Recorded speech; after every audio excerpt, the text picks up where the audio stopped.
Hello BookTube, Books with Banks back again with another video.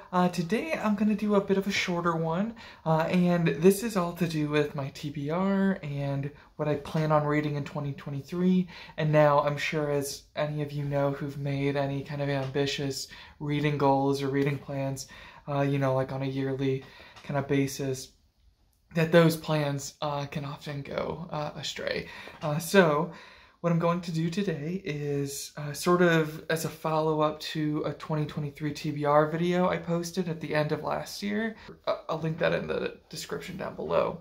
But I'm going to go through the 8 or so different books that I am curious to start reading this year that I didn't include in that list, and these are things that could sort of derail or throw off my TBR, because I'm really excited to get to all of these things, but I'm not sure if they'll fit in. I'm not sure if I'll be able to be patient enough and wait until next year, until 2024, to start some of these, and it'll come down to just a decision of, as excited as I am to read what's already on my TBR, am I more excited to read these at any given point in time?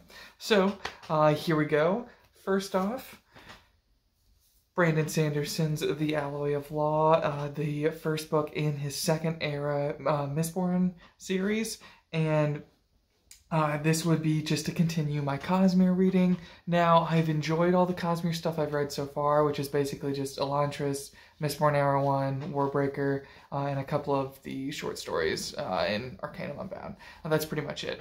And I am really looking forward to someday eventually getting to Stormlight Archive, but I think I'm sort of in my mind saving that epic, massive, critically acclaimed series kind of as a reward for reading all the other Cosmere stuff. So I think I would like to read the four second era, second age, or Mistborn books, starting with Alloy of Law. I'd like to do these next whenever I do dive back into the Cosmere. Again, not sure if that's going to happen this year, but I wouldn't be surprised if at least this one, maybe the second one, being a little bit shorter, if they do kind of start to derail my plans.